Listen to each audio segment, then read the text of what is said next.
এটাই হচ্ছে সর্বনাশের গোড়া।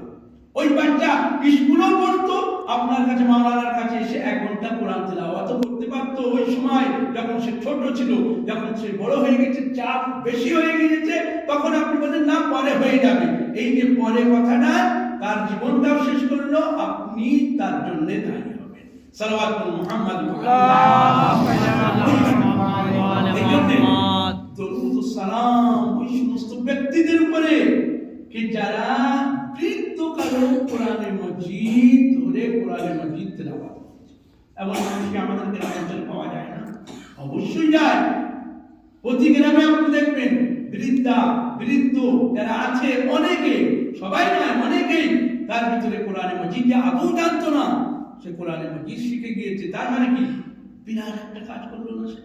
পয়গম্বরের হাদিস অনুযায়ী কি করলো সে? নিজের ভিতরের জানগুলো পরিষ্কার করলো এই তেলাওয়াতে কোরআনের মাধ্যমে। নইলে আমাকে দেখান এই 2টি জিনিস ছাড়া এমন কোন জিনিস আছে যে জিনিস আপনার হৃদয়ের জানকে পরিষ্কার করে দেবে? আমাকে দেখান।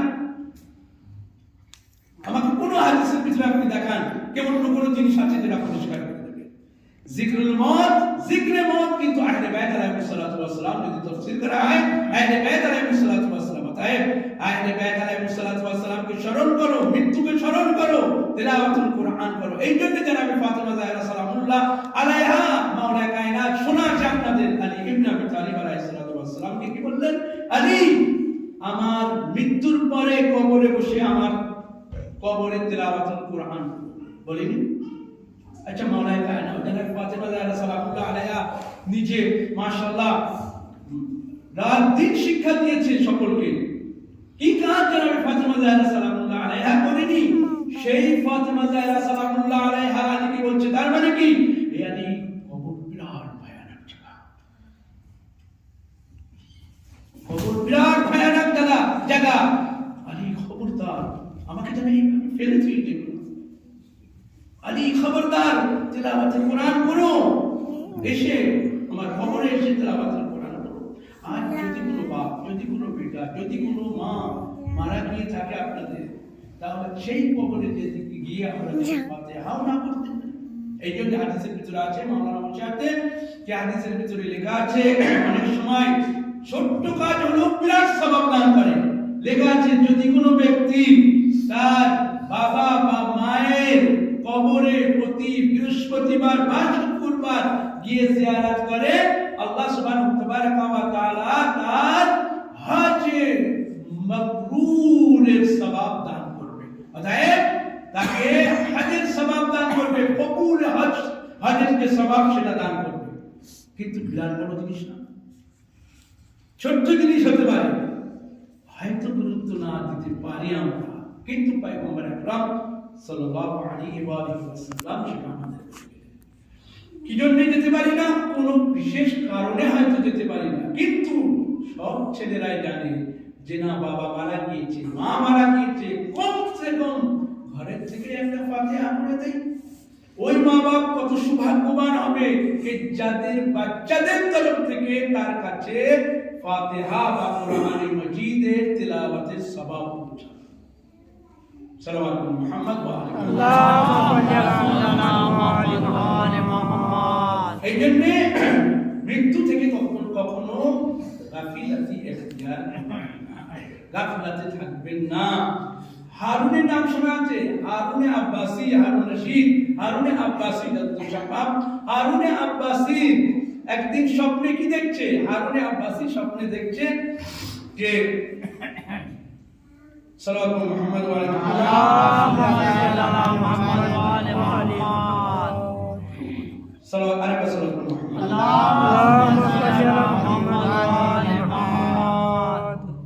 হারুনে আব্বাসী স্বপ্নে দেখলেন কি দেখলেন যে একটা স্বপ্ন দেখলেন, সেই স্বপ্নের ভিতরে বলছে যে আমি স্বপ্নে দেখলাম যে আমার দাঁতগুলো পড়ে গিয়েছে। কি বললো? দাঁতগুলো পড়ে গিয়েছে। স্বপ্নের যারা তাফসীর বয়ান করনে वाला, তাবির যারা বয়ান করে তাদেরকে ডাকা যে আমার দাঁতগুলো পড়ে গিয়েছে, এর তাবির কি হতে পারে, এর ফলাফল কি হতে পারে, নতিজা কি হতে পারে।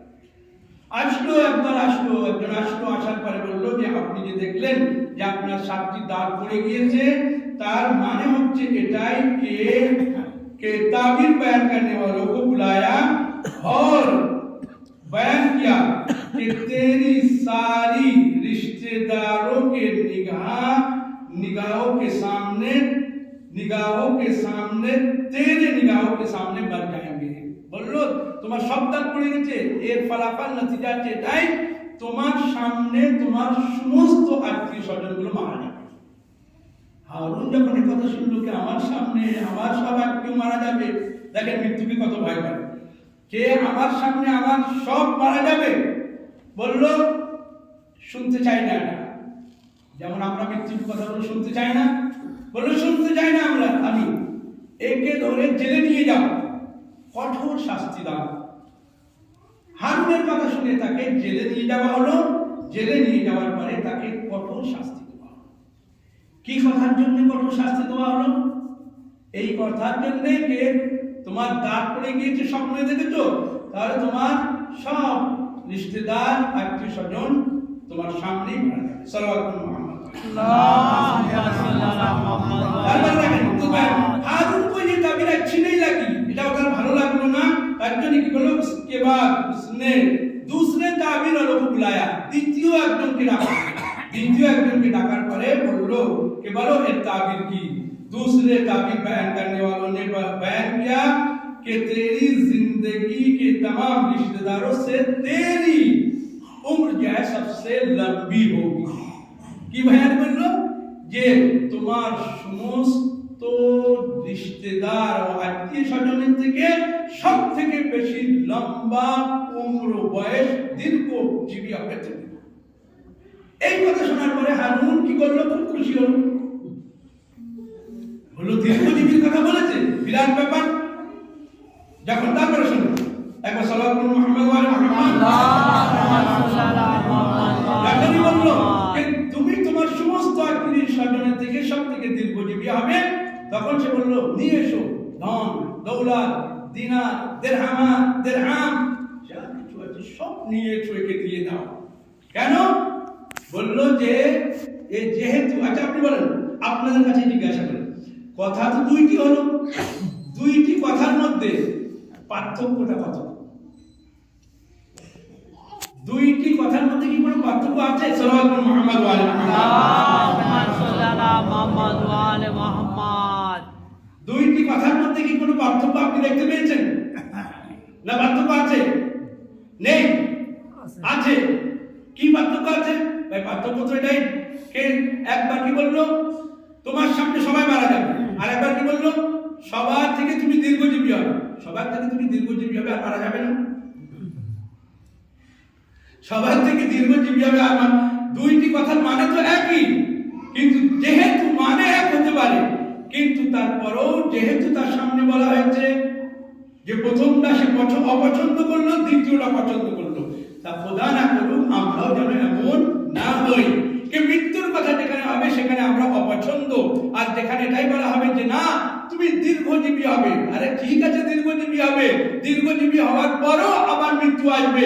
ওই কথা মনে করেন জনাবে মুসা আলাইহিস সালামের যুগে যখন আসলো মালাকুল মউত কে তোমার রূহ কবজ করব, যখন রূহ কবজ করব তখন জনাবে মুসা আলাইহিস সালাম এখন না, মনে করেন উদাহরণস্বরূপ এখন না, আবার এখনো সময় হয়নি, পরে আসবে, তো তখন আবার আওয়াজ আসলো মুসা ঠিক আছে পরে আসবে, আবার তো এই আসবে নাকি, অন্য কেউ তো আসবে না, আসবে তো এই মালাকুল মউতই, তাহলে আবার যখন এই আসবে তাহলে এখনই রূহ কবজ করে নিয়ে অসুবিধা কি আছে?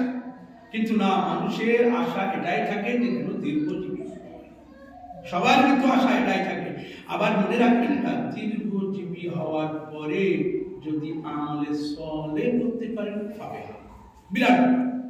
এই জন্য দীর্ঘজীবী দোয়া করবেন, কিন্তু দোয়া করার পরে যদি নেক আমলগুলো তার সাথে সাথে করতে পারি আলহামদুলিল্লাহ, আর যদি দীর্ঘজীবী পাওয়ার পরে নেক আমলগুলো না করতে পারি তাহলে কিন্তু আরো সর্বনাশ। সাল্লাল্লাহু মুহাম্মদ ওয়া আলা মুহাম্মদ।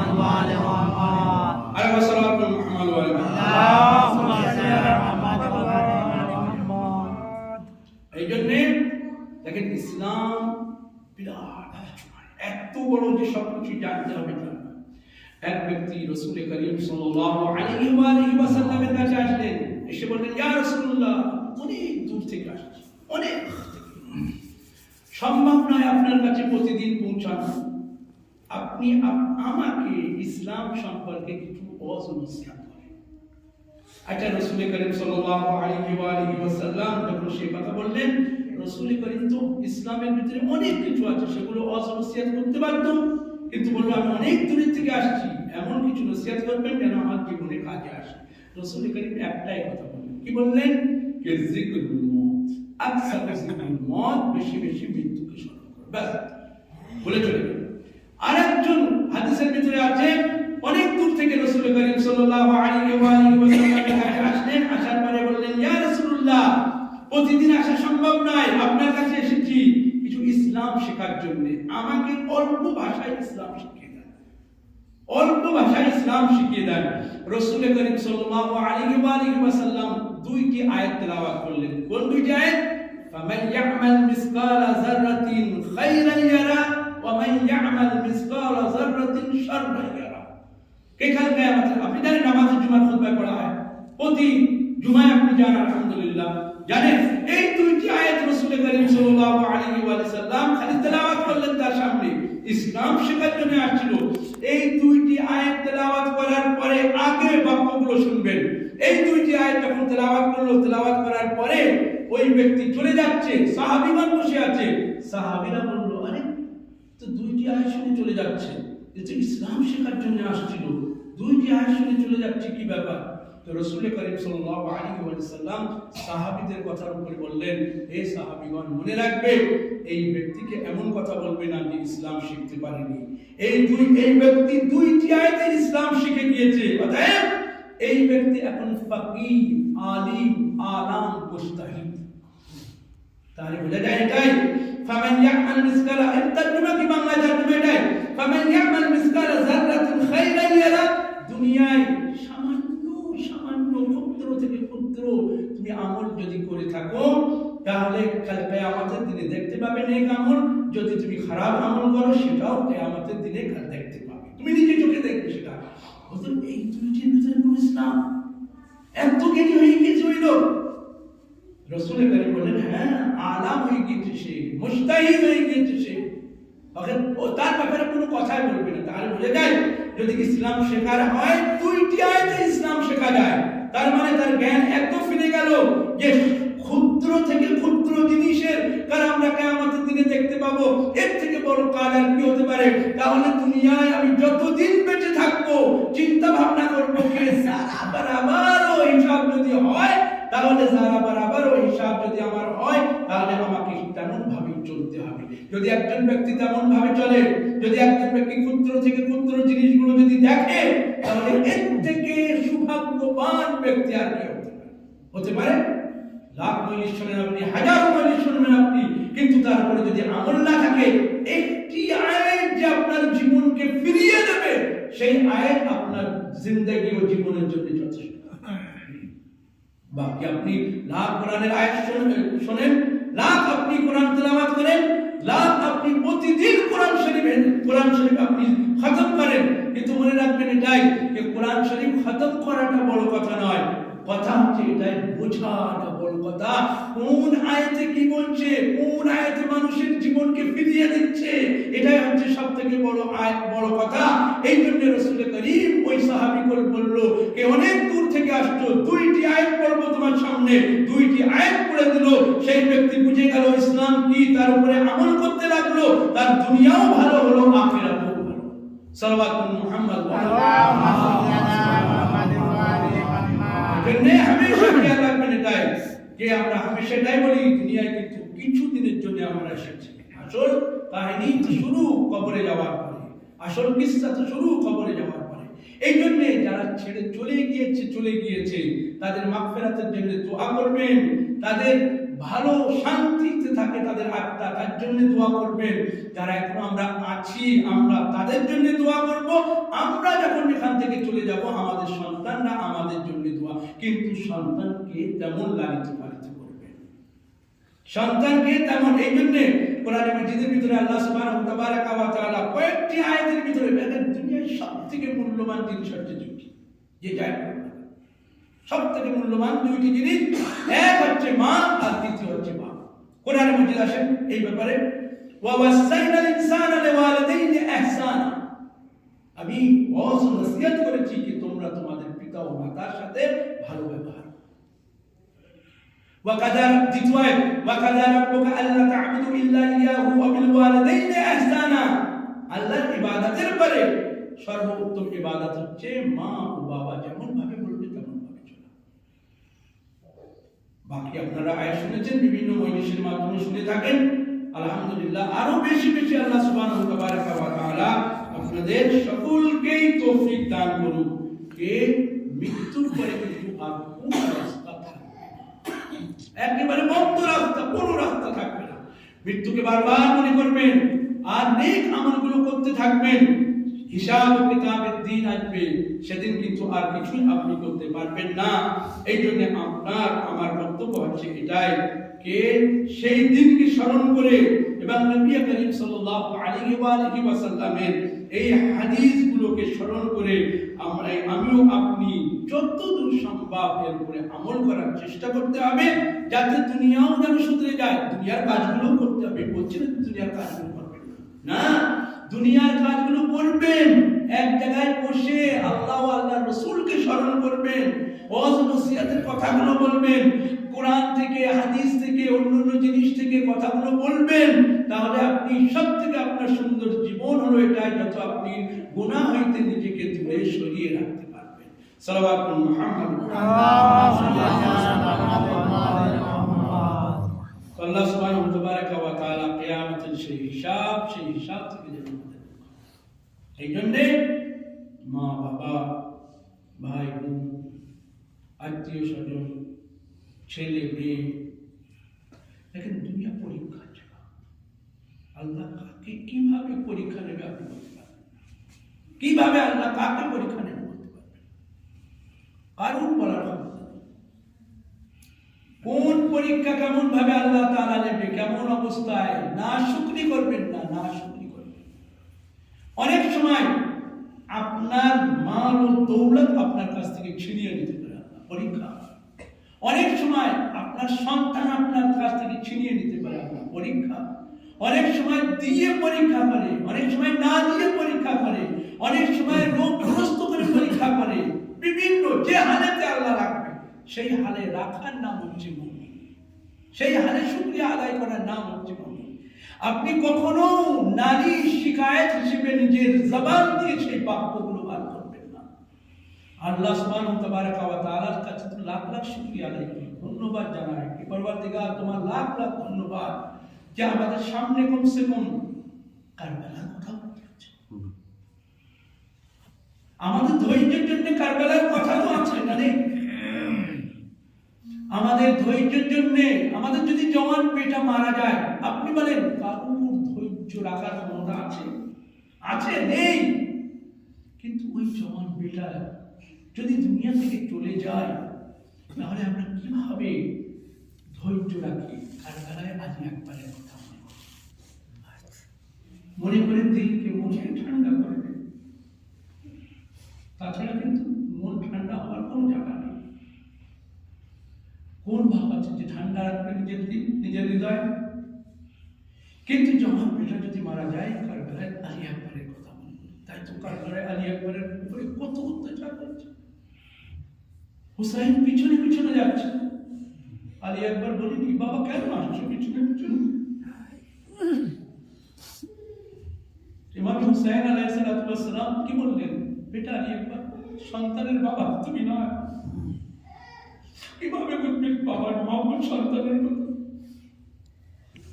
এই পরীক্ষাগুলো ইমাম হুসাইন আলাইহিস সালাম কারবালার ময়দানে দিয়েছে।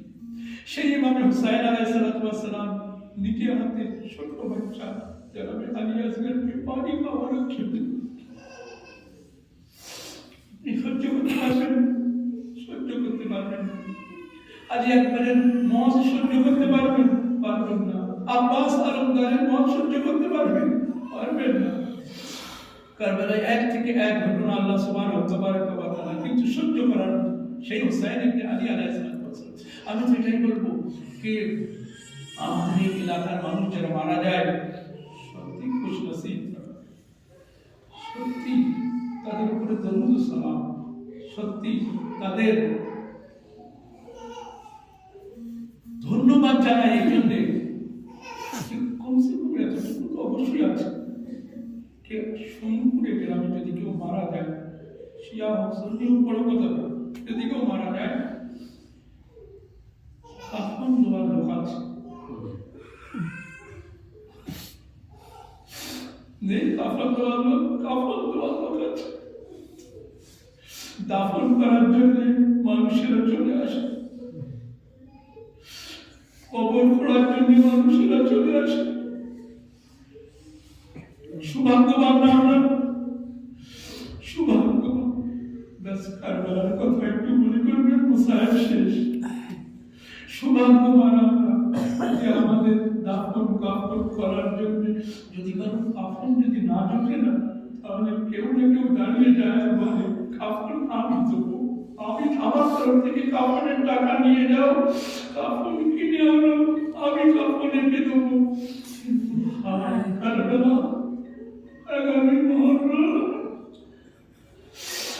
ইমাম যায়নুল আবেদিন আলাইহিস সালাতু ওয়াস সালাম জনাবে যায়নব সালামুল্লাহ আলাইহিকে দড়িতে বেঁধে নিয়ে যাওয়া হচ্ছিল।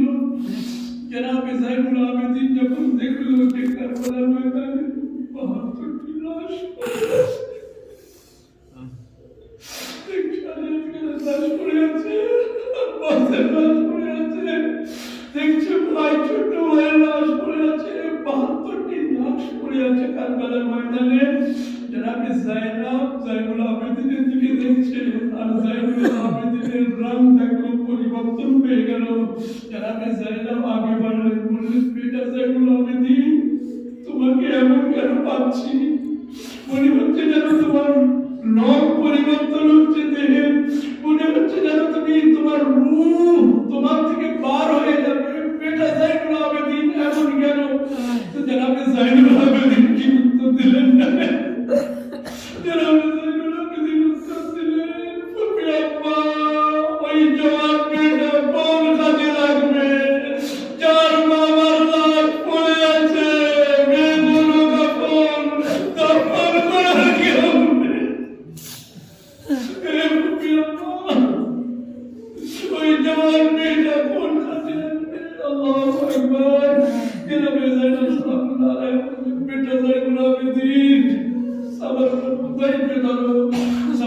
আমাদের এখানে কেউ মারা গেলেই বলি না আমরা সবর করো, ধৈর্য ধরো, পাশে এসে দাঁড়ায় যে না কিন্তু না, সবাইকে যেতে হবে। কিন্তু যায়নুল আবেদিনের কাছে জিজ্ঞাসা করো, যখন বললো কি যায়নুল আবেদিন সবর করো, জনাবে যায়নুল আবেদিন বললেন জওয়ান বেটা কিভাবে সবর করবে?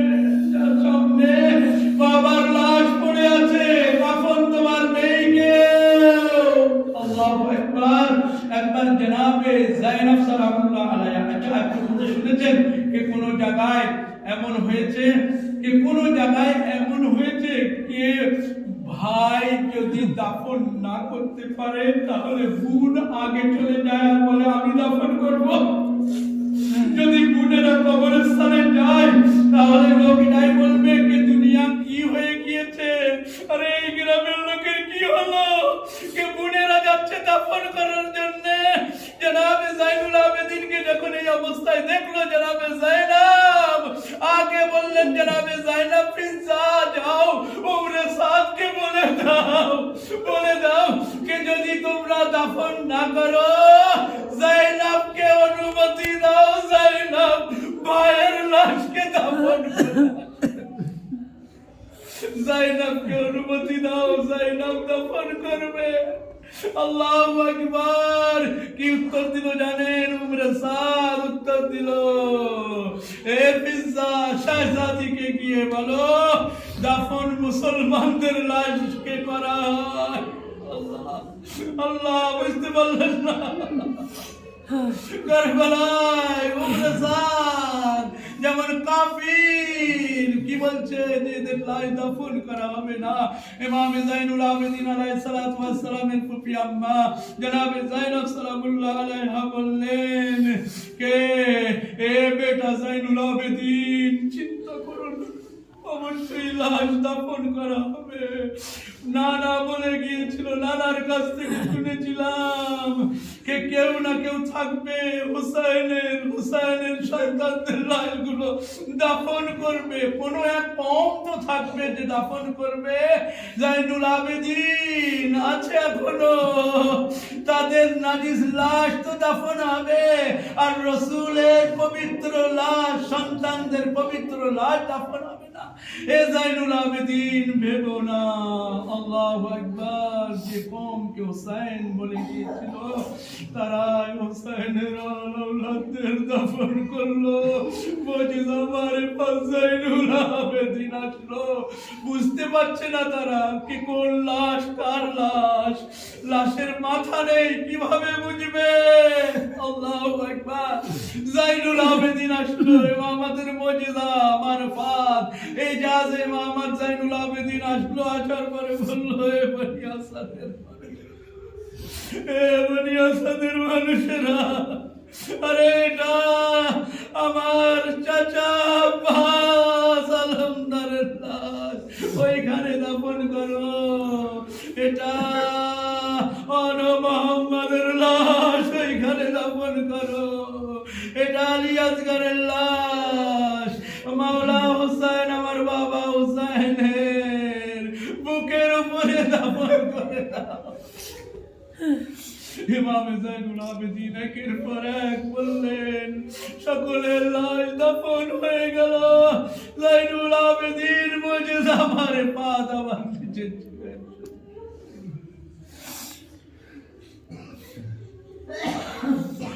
ইন্না লিল্লাহি ওয়া ইন্না ইলাইহি রাজিউন।